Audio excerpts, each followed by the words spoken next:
श्री कृष्णा धार्मिक पथ कथा में आपका दिल से स्वागत है। आज हम सुन रहे हैं जड़ भरत की कथा। चक्रवर्ती सम्राट महाराज भरत जी भगवान ऋषभभेद ज्येष्ठ पुत्र थे। भगवान ऋषभभेद देव ने संकल्प मात्र से भरत जी को पृथ्वी की रक्षा की करने की सामर्थ्य प्रदान कर राजा के पद पर आसीन किया था।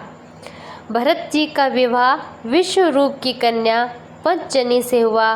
पंचजनी और भरत जी के 5 पुत्र हुए, जो सभी भरत जी के समान थे। जिस भूभाग का नाम पहले अजना भववृक्ष था, वह भरत जी के नाम पर भारतवर्ष कहलाया। और भरत जी जब राजा बने, तब उनके नाम से ही इस देश का नाम भारतवर्ष प्रसिद्ध हुआ। महाराज भरत स्वभाव से ही भगवत भजन, नीति ज्ञान संपन्न अपने पितामहों की भांति राज्य संचालन में निपुण थे। उन्होंने बड़े वात्सल्य भाव से प्रजा का पालन किया और अनेक यज्ञों का अनुष्ठान भी किया। जब वे भगवान के लिए ये करते तो भाव में इस प्रकार तन्मय हो जाते, उनके ध्यान में भगवान हर समय उपस्थित रहते। अब ऐसा मानो कि जैसे भगवान उनके सामने ही विराजमान हो। उनकी भक्ति दिन प्रतिदिन बढ़ने लगी। 1 करोड़ वर्ष तक स्वस्थ रहकर उन्होंने राज्य किया। फिर उनके मन में राज्य के प्रति वैराग्य उत्पन्न हुआ। वे केवल भगवान का भजन करना चाहते थे, पर उन्होंने सभी पुत्रों को यथोयोग राज्य संपत्ति देकर राजमहल से निकलकर पुलहाश्रम में भजन करने का दृढ़ निश्चय कर लिया। और वहाँ पर गंडकी नदी बहती, जिसमें शालिग्राम भगवान प्रकट होते। वह अत्यंत ही पवित्र नदी है। वहाँ पुलहाश्रम में अनेक ऋषियों के आश्रम है। भरत जी वहीं एकांत में रहने लगे और जंगली पत्थर, पुष्प, तुलसी दल, जलकंद और मूल फल आदि से भगवान की आराधना करने लगे। अब तो भजन में उन्हें इतना आनंद प्राप्त होने लगा कि उन्हें यह भी याद नहीं रहा कि वे कभी राजा थे। उनके हृदय में एकमात्र भगवान की सेवा लगन रह गई थी। आंखों में अश्रु बहते, हृदय प्रेम से द्रवित हो उठता, उनका शरीर पुलकित हो उठता, आंखों में आंसू बह आते। भगवान के चरणाबिंद का ध्यान करते हुए आनंद में लीन हो जाते। त्रिकाल स्नान करते, प्रातः, दोपहर, संध्या तीनों समय गंडकी नदी में स्नान करते समय वे शरीर पर कृष्ण मृग चर्म धारण करते। वे 3 मुहूर्त तक जल में खड़े होकर जप करते, जिससे साधना में विशेष प्रभाव उत्पन्न होता। अब एक दिन वे नदी में स्नान कर रहे थे, 3 मुहूर्त तक जल में खड़े होकर जप भी कर रहे थे। उसी समय एक गर्भवती हिरनी प्यास से व्याकुल होकर जल पीने आई। तभी एक भीषण सिंह की गर्जना सुनाई दी। डर के मारे वह हिरनी उछलकर छलांग लगाने लगी, जिससे उसका गर्भ नदी की धारा में गिर गया। वह समय भी मर गई। अब भरत जी ने यह सब देखा और तुरंत अपने मंत्र जाप को छोड़कर उस मृग शावक को अपनी गोद में उठा लिया। अब उसे देखकर अत्यंत वात्सल्य और स्नेह अनुभव हुआ। अब धीरे धीरे उनका मन उसी मृग शावक में रमने लगा।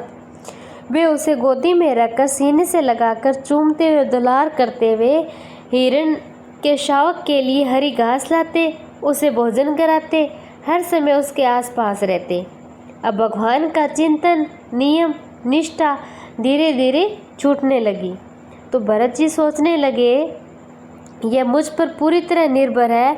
मैं ही इसका माता, पिता, बंधु, सखी, मुझसे अत्यधिक स्नेह करता है। अब वे हिरण के बच्चे को अपने कंधे पर बिठाकर घूमते, घास खिलाते, प्रेम से उसका पालन करते, यहाँ तक कि स्नान करते समय भी उसे गोदी में लेकर डुबकी लगाते। अब जब कभी वह मृग शावक उससे दूर चला जाता तो भरत जी अत्यंत व्याकुल हो जाते, रोने लगते, ईश्वर से प्रार्थना करने लगते कि हे प्रभु, मेरे उस शावक की रक्षा करना, कहीं भेड़िया उसे खा ना जाए, कहीं हिंसक उसे खा ना जाए। उसका चित्त भगवान की बजाय उस शावक में पूरी तरह से रम गया था।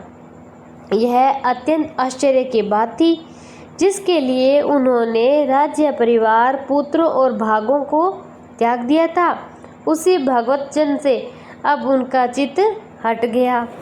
उनका चित्त व्याकुल हो गया। मृग शावक के प्रति इतना प्रेम हो गया कि प्रारंभ में ही मृग शावक आ गया। अब हिरण शावक के कारण उनकी भागवत आराधना, योग अनुष्ठान सब कुछ व्यर्थ हो गया। उसी का चिंतन, उसी की स्मृति, उस एक हिरण के शिशु ने महान योगी निष्ठा को गिरा दिया। उन्होंने भगवान के जो प्राप्ति के लिए पुत्र, पत्नी आदि के मोह को त्याग दिया था, वही भरत जी एक मृग में आसक्त हो गए। राष्ट्रीय भरत हिरण रूपी विघ्न के वशीभूत होकर भगवत योग से भ्रष्ट हो गए। जब मृत्यु समीप आई तब उनके सामने वह मृग शावक था। भरत जी की दृष्टि उसी पर लगी थी, उसी चित्त में उसी में लगा था। सोच रहे थे कि मेरे बाद इसका पालन कौन करेगा, इसे दुलार कौन करेगा।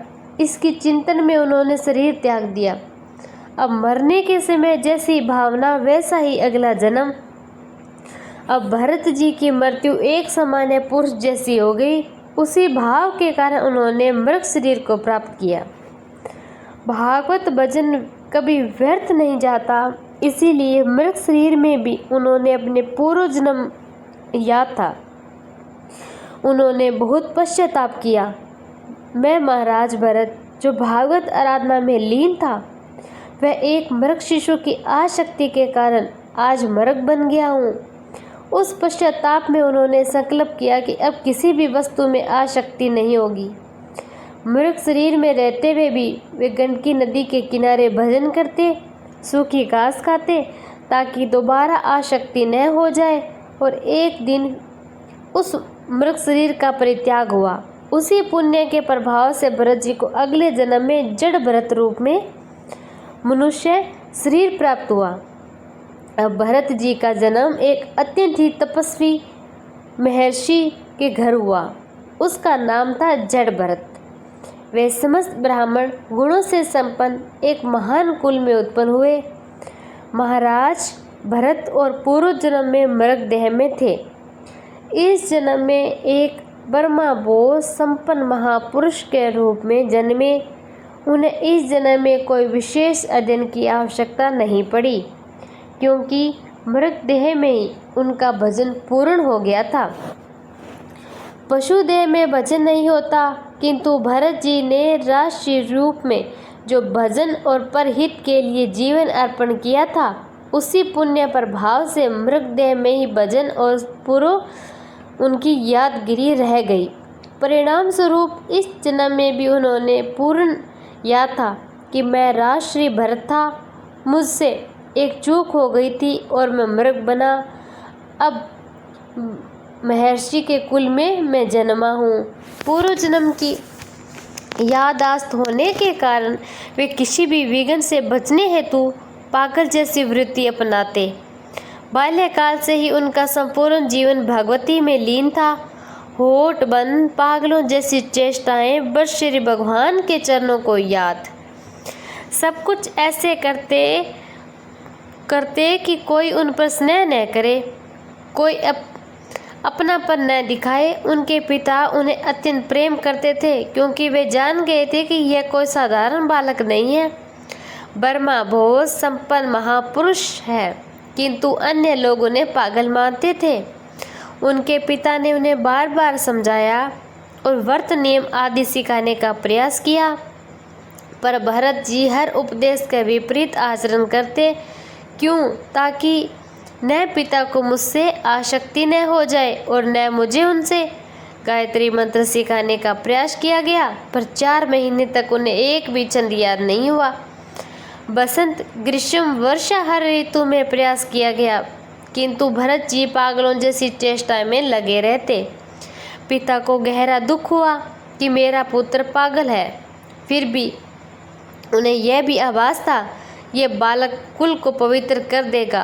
पिता के स्वर्गवास के बाद भरत जी पूर्णतः स्वतंत्र हो गए। अब उनके अलावा कोई भी उन्हें प्रेम नहीं करता था। पिताजी ही थे जो उसे प्यार करते थे। अब उनकी माँ की भी मृत्यु हो गई। उनके भाई उन्हें मूर्ख और पागल समझते, जबकि वे सिद्ध महापुरुष थे। इस अज्ञानता के कारण भाई उन्हें अपमानित करते, बासी खाना देते हुए पशुओं को भांति व्यवहार करते। कोई उन्हें काम पर लगा देता, कोई अपमान करता, कोई मारता, कोई थूक देता, किंतु भरत जी को मान अपमान का कोई भाव नहीं रहता, क्योंकि उनका देहाभिमान पूर्णतः नष्ट हो चुका था। वे आत्मबोध की परिस्थिति पर स्थित थे। भरत जी जानबूझकर वही चेष्टाएं करते जिससे लोग उन्हें मूर्ख और पागल समझते। कोई उन्हें मजदूरी में लगाता, कोई चारा कटवाता, कोई गोबर फेंकवाता, अंत में जला भुना बासी अन्न उन्हें खाने के लिए देता। वे कभी न स्नान करते, न वस्त्र बदलते, न हाथ मुँह धोते। अत्यंत पुष्ट हष्ट और पुष्ट था, किंतु किसी प्रकार की आसक्ति नहीं थी, न स्वाद की, न सम्मान की, ब्रह्म ज्ञान की, न प्रकाश पर स्थित। वे केवल 2 वस्त्रों में रहते, एक मेला और एक वस्त्र कमर पर। बाहर से जो लोग देखते वही समझते भी कहीं ये तो पागल है, कोई काम करता नहीं, कोई गाली देता, कोई भरत जी की शांति के लिए सब स्वीकार करते। अब जब उनके भाइयों ने देखा कि लोग इन्हें मजदूरी कराकर भोजन न देते, तो उन्होंने बुलाया, कहा चलो खेत में काम करो। उन्होंने इन्हें खुदाई करने को कहा, पूरा खेत समतल करना, परंतु भरत जी की खुदाई कुछ इस तरह करने लगे कि जहाँ जमीन समतल होनी थी वहाँ कुएं जैसा गड्ढा बना दिया, और जहाँ खुदाई जरूरी नहीं थी वहाँ खोदते चले गए, क्योंकि उन्हें पता नहीं चलना चाहिए कि ये व्यक्ति बुद्धिमान है। सबको यही लगे कि ये तो पागल है। क्यारियों को ठीक करने की बजाय उन्हें सभी क्यारियों में कुएं जैसी खुदाई कर दी। भाई उन्हें डांटते, धक्का मारते, भोजन भी उन्हें नहीं देते, सिर्फ सूखी भूसी, भुने हुए उड़द और चावल की, कनक की, गेहूं की रोटी भोजन जैसे जानवरों को दिया जाता है, वैसे ही वो भरत जी को देते। अब उसे भी अमृत के समान स्वीकार करके भरत जी उन्हें खा लेते। उनके भाइयों ने उनके आचरण देख उन्हें भगा दिया, धक्का देकर खेत के काम से भी निकाल दिया। तभी दूसरे भाई ने पकड़ लिया, कहा खेत की रखवाली तो कर सकता है, अब ये खेत की रखवाली क्या करे। खेत एक ओर था, वह दूसरी ओर आसन लगाकर पड़े रहते। उन्हें खेत से कोई मतलब ही नहीं था, वे जो भी कार्य करते उसका उल्टा ही परिणाम होता। अब जिससे सबको पक्का यकीन हो गया कि ये तो बिल्कुल ही पागल है। उधर एक डाकू के सरदार ने देवी भद्रकाली से मन्नत मांगी थी, अगर पुत्र उत्पन्न होगा तो वह नर बलि चढ़ाऊंगा। संयोग से उसे पुत्र प्राप्त हुआ, तो उसने प्रतिज्ञा पूरी करने हेतु एक पुरुष को पकड़ लाने का आदेश दिया। अब एक पुरुष को पकड़ लिया, उससे खुला छोड़ दिया गया, यह सोचकर वह बाजार में पेट भरकर खा पी ले। अब उसे मालूम नहीं था कि वह बलि के लिए छोड़ा गया है। वह जो मज़े से जलेबी, गुलाब जामुन, जो अच्छा लगा सब खा लिया। एक दुकानदार ने धीरे से कहा, खूब खा रहे हो, अब तो तुम्हारी गर्दन कटेगी। वह चौंका, क्यों? दुकानदार बोला, तुम बलि के पशु हो, तुम्हारी गर्दन तो कटेगी। यह सुनते ही वह आदमी दोना पतला वही फेंक कर भाग गया। जब रक्षकों ने देखा कि वह तो भाग गया, तो वे डर गए कि अगर राजा को पता चला तो उनकी बलि ही चढ़ा देंगे। इसलिए उन्होंने सोचा कोई और नर जीव तुरंत ही पकड़ना होगा। अब रक्षकों ने इधर उधर दौड़कर लगाई, कोई मनुष्य नहीं मिला, वरना राजा हम सबकी बलि चढ़ा देगा आज। तभी रात के समय उन्होंने देखा कि एक पुरुष खेत में पड़ा है, बिल्कुल पागलों जैसे दिखता है। वह कोई और नहीं, वह जड़ भरत ही थे। अब डाकुओं ने देखा, अरे ये तो वो बड़ा तकड़ा वाला पागल है, कठीला शरीर, बलवान दिखता है। सोचो देवी भी कितनी प्रसन्न होगी। अब राजा भी इसलिए बिना किसी विरोध के उसे पकड़ लिया। उन्होंने भद्रकाली के मंदिर में ले जाया गया। अब बलि की पूरी विधि तैयार हुई, बढ़िया स्नान कराया, फूलों से अलंकृत किया गया, नए वस्त्र पहनाए, चंदन लगाया, माला पहनाई, फिर स्वादिष्ट भोजन, खीर, पुआ, पकवान सब परोसा गया। भरत जी ने शांत भाव से बिना कोई आग्रह सब खा लिया। फिर ढोल ढाल बजने लगे, आरती हुई, पूजन की तलवार निकाली और उन्हें बलि के लिए ले जाया गया। अब सर नीचा करके बैठो। भरत जी ने बिना कोई प्रतिरोध किए शांत भाव से सिर झुका दिया। जैसे ही राजा ने तलवार उठाकर प्रहार करना चाहा, भद्रकाली के विग्रह मूर्ति में कंपन होने लगी। देवी के शरीर में बर्मा तेज की आग उत्पन्न हो गई। मूर्ति चीरती हुई समय देवी प्रकट हो गई। अब चीख पड़ी, गर्जना करते हुए वह तलवार छीन ली। आपने अपने ही पूजा करने वालों के सिर काट डाले। भरत जी मस्ती में शांति से उठकर चले दिए। अब भरत जी तिलक लगे, नए वस्त्र पहने मस्ती में जा रहे थे। एक राजा पालकी में बैठकर कपिल भगवान से सत्संग करने जा रहा था। वह सिंधु सवरी देश का राजा था। उसका नाम था रहुगण। वह वही हिरण था जिससे भरत जी ने अपने कर कमलों से पोषित किया था। अब वही रहुगण राजा बन गया। जब वह हिरण था तब भरत जी ने कहा था कि बेटा तेरा मंगल हो, यथार्थ मैं तेरा स्वत्र मंगल करूंगा। जब राजा रहुगण एक नदी के किनारे पहुंचा तो वह पालकी ढोने वाले कहारों में से एक को बुखार आ गया। वह डगमगाने लगा। पालकी अस्थिर हुई। तब जमादार ने कहा, भाई कोई नया आदमी हो तो उसे खोज लाओ राजा की पालकी के लिए। और इसलिए उन्होंने आज्ञा भी दी। इसी बीच उन्होंने देखा कि एक तेजस्वी युवक नए वस्त्र पहने हुए तिलक लगाए जा रहा है। सोचा, बहुत हष्टपुष्ट है, जवान है, बल जैसी ताकत भी है, बढ़िया कहार बनेगा। उसे पालकी ढोने में लगा दिया। अब रात तक भरत जी किसी को उपदेश नहीं दिया, उन्हें चुपचाप कारों के साथ में छोड़ दिया।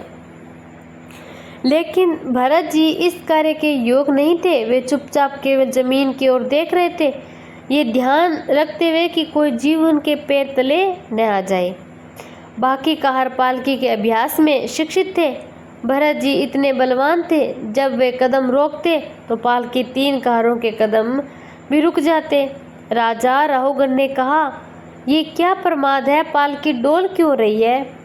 कहारों ने डरते हुए कहा, महाराज की जय हो, आप चाहे तो दंड दे, लेकिन हम निर्दोष हैं। जो नया कहार आया है सारा दोष उसी का है। वह हम तीनों की तरह तालमेल से नहीं चल रहा है। राजा रहुगण को लगा, यह तो हमारी पूरी पालकी सेवा में विघ्न डाल रहा है। क्रोधित होकर उसे व्यंग्य से कहा, अरे भैया, तुम्हें देखकर लगता है कि तुम बहुत दुबले पतले हो। क्या तुम थक गए हो? लगता है तुम्हारे साथियों ने सहारा नहीं दिया। तुम अकेले ही पालकी उठाए हुए इस प्रकार बार बार ताना मारते रहे। लेकिन जड़ भरत भी चुप थे, उन्होंने कुछ भी नहीं कहा। अब भरत जी की दृष्टि उस शरीर और पालकी एक समान थी।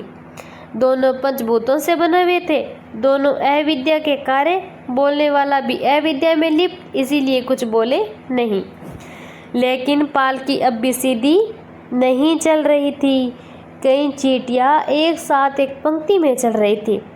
अब भरत जी ने एक छलांग मारी, क्योंकि वे किसी जीव को कुचलना नहीं चाहते थे और बाकी कारों ने पकड़ नहीं पाए। राजा रहुगण को बहुत क्रोध आया। उसने कहा, तुम क्या जीवित है भी नहीं? तुम मेरा अपमान कर रहा है, तुझे यमराज का डर नहीं लगता? तब झड़ भरत जी ने पहली बार देखा, मुस्कुराए और कहा, इलाज तो तुम्हारा हो गया राजन। पहले भी तुम्हें कंधे पर उठाया था, अब भी कंधे पर उठा लिया। हमें 3 जन्म लगे, पर अब तुम्हारा इलाज पूरा हो जाएगा। रहुगण को अपने पांडित्य पर बड़ा अभिमान था, पर जड़ भरत जी को देखकर समझ गया ये कोई साधारण पुरुष नहीं है। बर्मा बोध संपन्न महापुरुष, आज तक मौन रहने वाले जड़ भरत जी बोले, भार नामक कोई वस्तु तो ढोने वाला भी होगा, मार्ग है तो चलने वाला भी होगा। शरीर मोटा है या पतला, ये सब शरीर के लिए आत्मा के लिए नहीं। ज्ञानी जन ऐसी बात नहीं करते जैसी तुम कर रहे हो। भूख, प्यास, भय, रोग, क्रोध, मोह, काम, नींद, ये सब देहाभिमानी को होते हैं, आत्म स्वरूप को नहीं।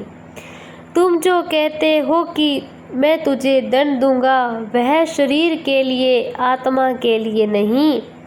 राजा और प्रजा का संबंध व्यवहार के लिए होता है, परमार्थ के लिए नहीं।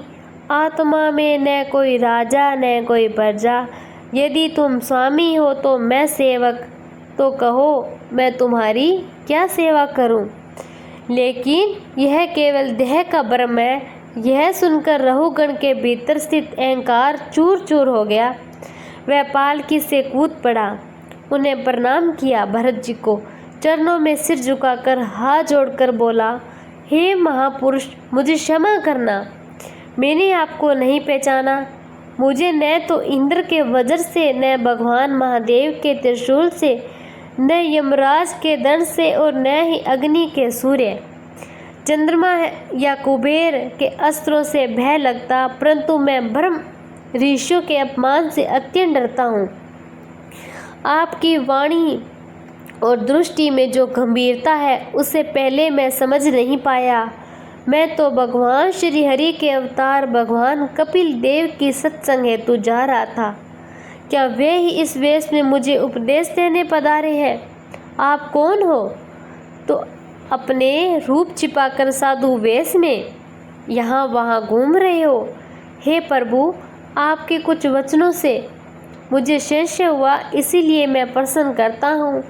आपने कहा कि शरीर को मान मिले या अपमान अथवा कष्ट, इसका आत्मा पर कोई प्रभाव नहीं पड़ता। किंतु हे प्रभु, जब मैं युद्ध में भाग लेता हूँ तो शरीर थकता है और मैं कहता हूँ कि मैं थक गया। जब बोझ उठाया जाता है तब भी अनुभव होता है कि मैं थक गया। तो क्या यह सिद्ध नहीं करता कि शरीर की पीड़ा आत्मा पर अनुभव होती है? आपने जो कहा कि घड़ा, जल और जल लाने की क्रिया तीनों मिथ्या है, यह मेरी समझ में नहीं आया। क्या जल मिथ्या है या घड़ा? क्रिया जड़। भरत जी ने कहा शरीर, पालकी और उसकी गति ये सब मिथ्या है, परंतु जब चूल्हे पर बर्तन रखा होता है, उसमें पानी और चावल होता है और अग्नि जलती है, तो अग्नि से बर्तन गर्म होता है, पानी उबलता है और चावल पकते हैं। इसी प्रकार जब शरीर को पीड़ा होती है तो अंतःकरण पीड़िता होता है, उससे आत्मा तक पीड़ा का अनुभव पहुंचता है। रहुगण ने कहा, यदि मैं आपके साथ अवज्ञा या अपराध किया हो तो मुझे आपसे क्षमा, मैं आपसे क्षमा चाहता हूँ, कृपया करें। मेरे जीवन में कभी किसी साधु का अपराध न हो जाए। हे प्रभु, मैं साधु अपराध से बड़ा ही भयभीत हूँ। यदि कोई ब्रह्मा प्राप्त महापुरुष का अपराध कर दे तो चाहे वह कितना भी महान क्यों न हो, वह नष्ट हो जाता है।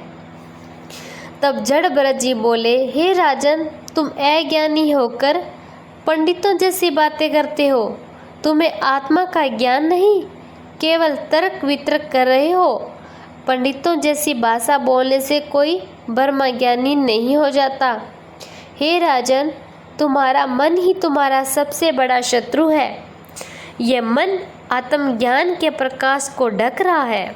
इसीलिए गुरुदेव के चरणों की सेवा कर, ज्ञान रूपी अस्त्र से इस मन को नष्ट कर। हे राजन, यह संसार का ऐसा जंगल है जिसमें यदि एक बार जीव प्रवेश कर गया तो इसे बाहर नहीं निकलता, अत्यंत कठिन हो जाता है। यह जंगल एक ओर अत्यंत मोहक है तो दूसरी ओर अत्यंत भयानक है। यही कारण है कि इससे मुक्ति पाना सहज नहीं होता। जब तक सतगुरु की कृपा न हो, इस जीव पर इस भवसागर में फंसा ही रहता है। ये जीव कभी धन की ओर खोज में अपने भविष्य को नष्ट करके पापाचरण से धन अर्जित करता है।